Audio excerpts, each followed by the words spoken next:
Hey everyone, I hope you're having a great day. I hope you've already crushed that thumbs up button because I know, well, you probably have, but maybe you forgot. So, pre-release, in my opinion, is my favorite time of year. That and sealed Grand Prix, really. And in my opinion, also, one of the most difficult things to do for new players at a pre-release or any sealed event is, in fact, the deck building. Now, in my pre-release primer, I talk about bringing your lands pre-sleeved. I talked about in a different primer rating the different mechanics, but it's difficult, especially when it's a brand new set, to simulate the chaos and drama, so to speak, of building your sealed deck. Usually only get about 20 to 30 minutes to both open all of your packs, sort them by color, and then build what you think is the best possible deck. So in order to do that, I think there's a couple of steps that almost anyone can do. One is to buy maybe a box or two of the existing set, or create your own booster packs of somewhat randomized cards. Set a timer for maybe 15 minutes. Try to practice getting done early so that if you have any especially hard decisions, sometimes you have that last one or two, card number 22, card number 23, that you really agonize over whether or not to include it, or you have a card that you're not totally sure if you want to splash, and you want to give yourself enough time to make the right decision. Now, with pre-release, your entire set of packs in any sealed event is your sideboard.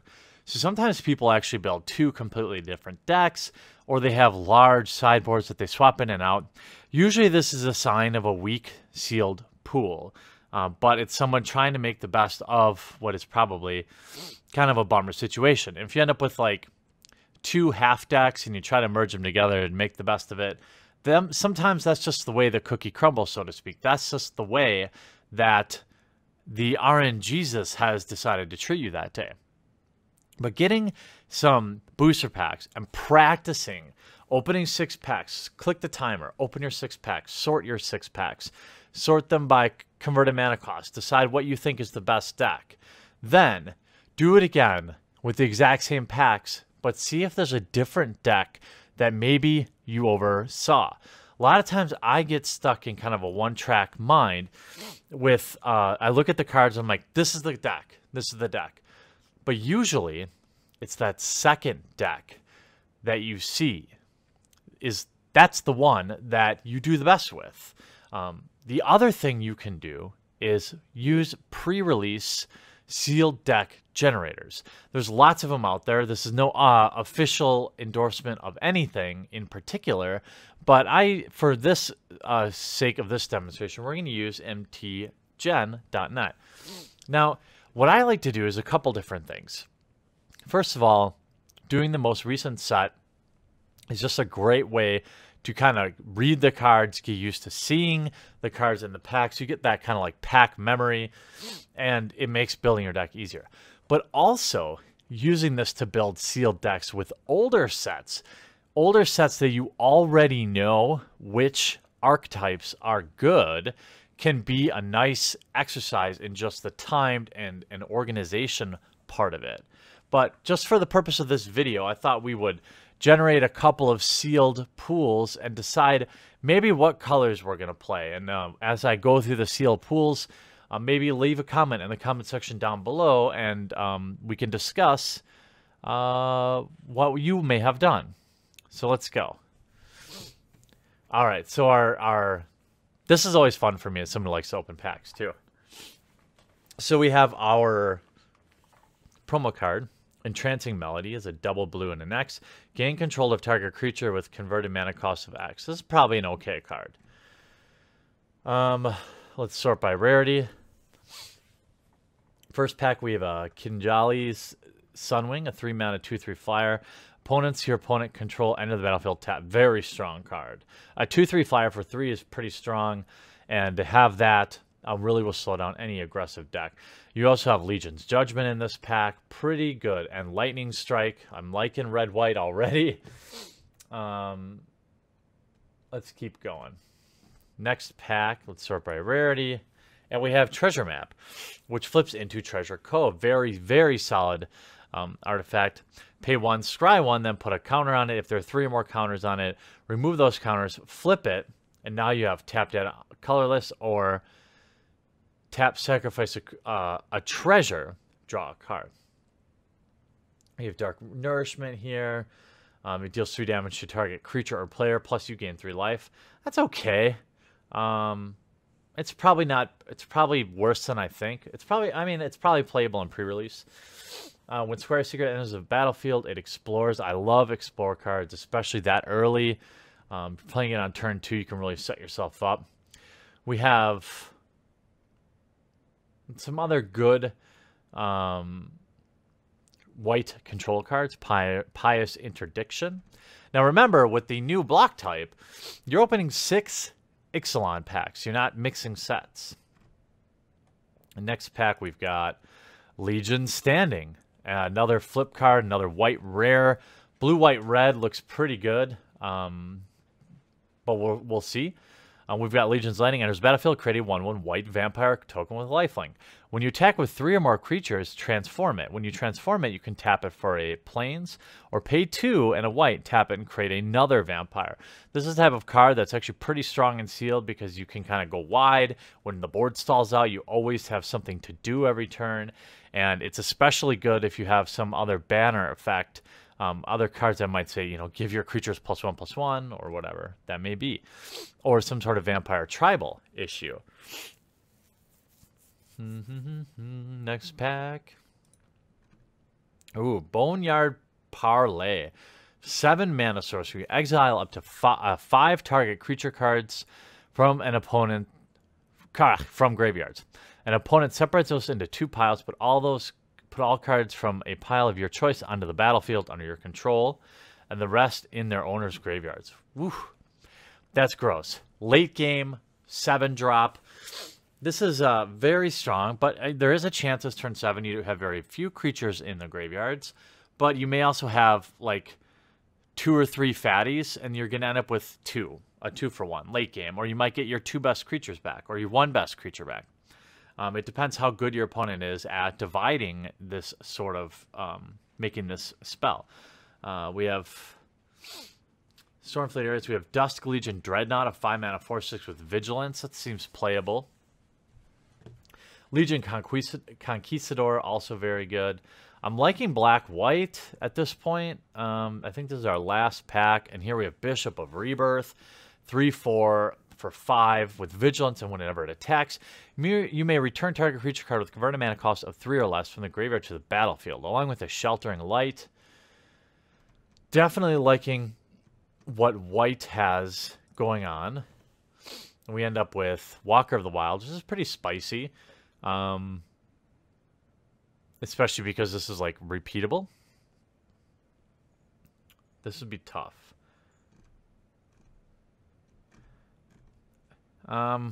Black-White probably seems okay. It's maybe not necessarily a slam dunk.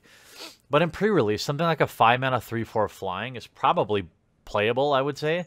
Probably very playable because it hits a lot of things. It blocks well. It has evasion. And it's just, you know, it's not bad. Would I play a 1/7 for 4? Probably not. But a 2-mana 2/2 with lifelink, a 2-mana 2/2 for 2 that's also a vampire is already playable. And then if you give it lifelink, you start to see how some of the synergies may matter here. You don't have a lot of late game bombs that I would like to see for sealed, but you've got decent synergies. Let's generate another one. All right, we have Death Gorge Scavenger. Whenever Death Gorge Scavenger enters the battlefield or attacks, you may exile target card from graveyard. If your creature card exiled in this way, you gain 2 life. If it's not a creature, Death Gorge gets +1/+1 until end of turn. Okay, fine card. We have Primal Amulet. Instant sorceries cost 1 less. Tap in whenever any mana of any color. Not bad. See, we have like Dinosaur Stampede, where we have these banner effects. Attacking creatures get +2/+0 until end of turn. Dinosaurs you control gain trample. So in a red-green dinosaurs deck, or Naya dinosaurs, that's very good. That's your finisher.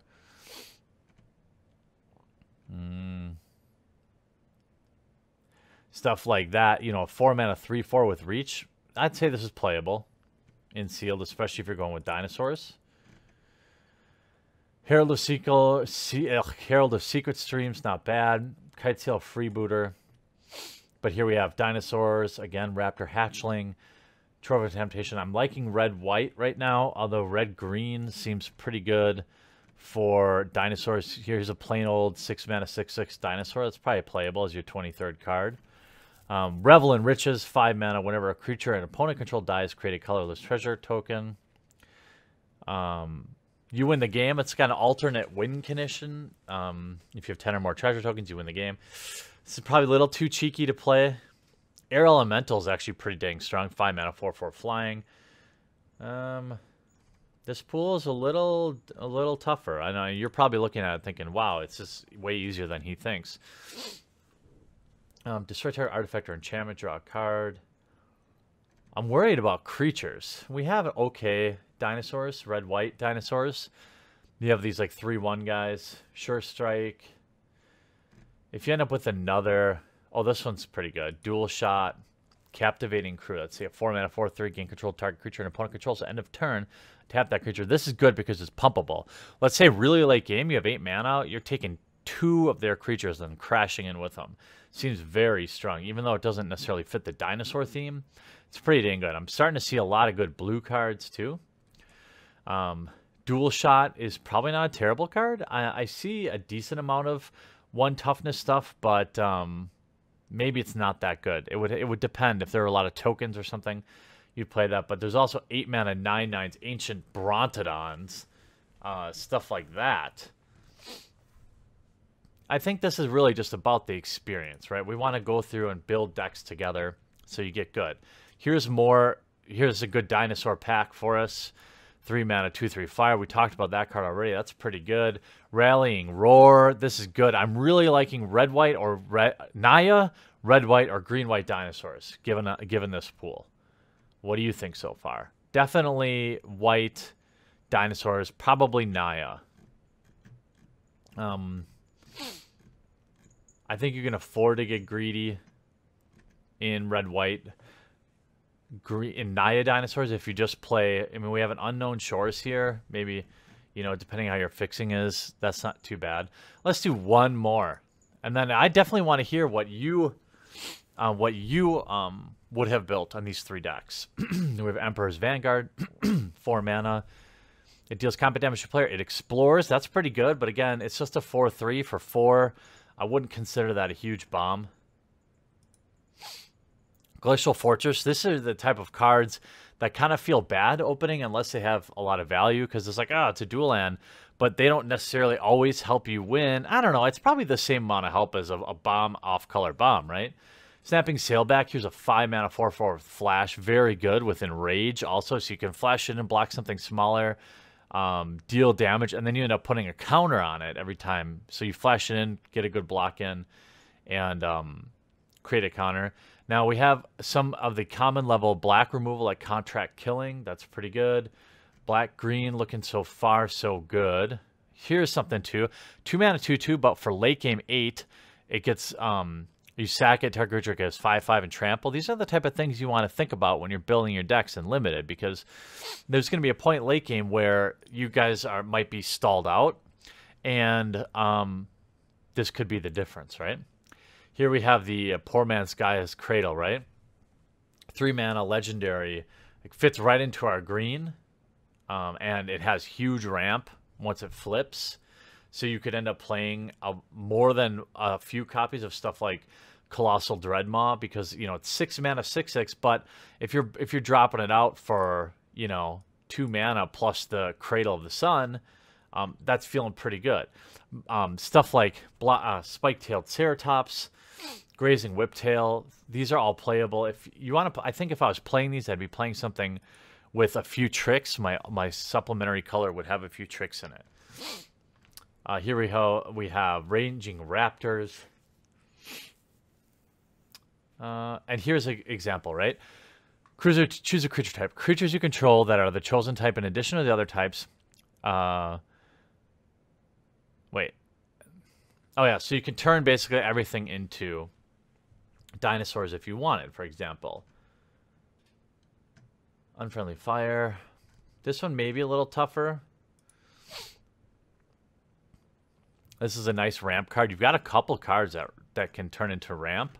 So I'm playing green big boys. And you have a couple of snapping sailbacks. These are really good. Bright Reprisal is not bad. Yeah, I might be playing green-white in this deck. Here's another green card. This is like one of those rare pools where like all of your rares are kind of on color or at least complementary. A 2-mana 1/1, but whenever you cast a non-creature spell, it gets 1/1 on it. So you can cast, you could play like the Sleek Schooner. Or you could play cards like Fire Cannon Blast, 3 mana, deals 3 damage to target creature. If you attack this turn, it deals 6. So maybe you're playing red-green. The one thing I can't do is put all the cards together and then look at how the pools are built. Here again, Drover the Mighty gets +2/+2 as long as you control a dinosaur. So if you're playing a bunch of dinosaurs, you're getting a 3/3 for 2, and it also is a mana ramper. So you have mana ramp, you have dinosaur synergies, and you also have the ability to be flexible in the color of mana you generate and the size of creatures that you might be able to force out early. So I'm thinking we're playing green, maybe blue, maybe red.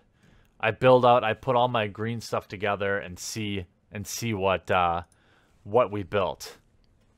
One more just for fun. We'll kind of go through this one. Vance's Blasting Cannons is very good. Pay 2 and tap, and you have a lightning bolt on a stick. That's playable, probably splashable. Whenever you cast your 3rd spell on a turn, you may transform. Oh, maybe not. At the beginning of your upkeep, exile top card of your library. If it's an online card, you may cast it. Oh, it's your 3rd spell? Yeah, I guess it's probably reasonable that you get that off. Sunpetal Grove, at least we're open some money there, at least in the short term.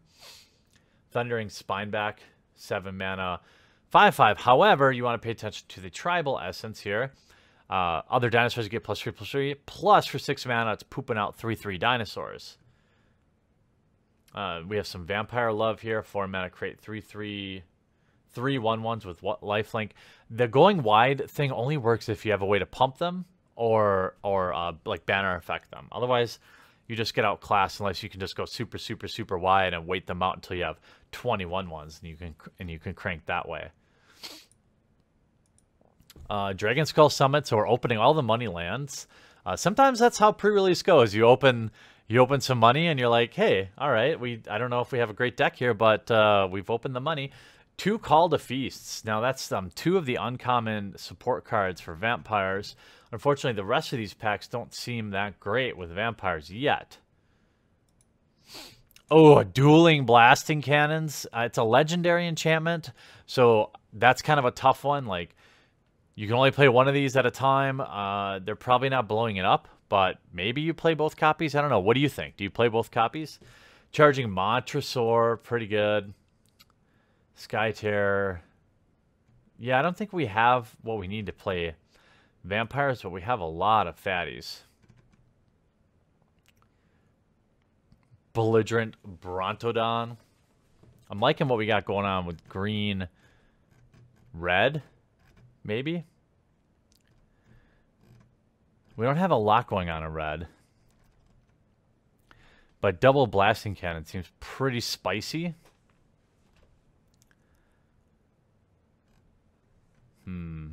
I'd have to look closer, I think. Air Elemental, pretty good. Tianelli's Knight, that's good. Commune with Dinosaurs, that's nice. Pounce, that's all right. Target Retreat, that's actually, no, that's not all right. That's good. In a green-red kind of deck, that's very good. And we have another legendary land.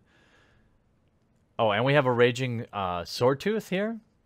I think red-green Dinosaurs is probably fine in this deck. 2 on with haste.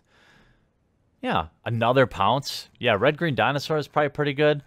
I don't know. It kind of depends. It really does. I mean, I think if you practice building decks, just kind of putting yourself through that, looking for maybe what is a particular synergy you might see, you'll get better. You'll get faster. You'll find the obvious deck first. And then if I wasn't recording this video, I'd probably go back, I'd build the deck, and I'd go back and see, like, is there something better? Is there a merfolk deck in there? Is there a vampire deck in there? We saw both of those call to the feasts early on, but we never really materialized into any of that kind of the totem, or what do they call them? Something signpost rares or anything that would force us into zombies. Or, I'm sorry, vampires. Well, I don't know. What do you think you would have done with these pools? I hope you get your practice in before the pre-release. I'll probably put this out on Tuesday or Wednesday of this week so that you have plenty of time to prepare for your IXALAN pre-release. I'll be at TK Games playing in the premium event where he has unlimited plays at a vintage arcade, pizza, and of course the pre-release event. There's only a few spots left. I don't know if there'll be any left after I record this video. But wherever you play, make sure you do the most important thing, and that's have fun. Thanks for watching this video. We'll talk to you again real soon.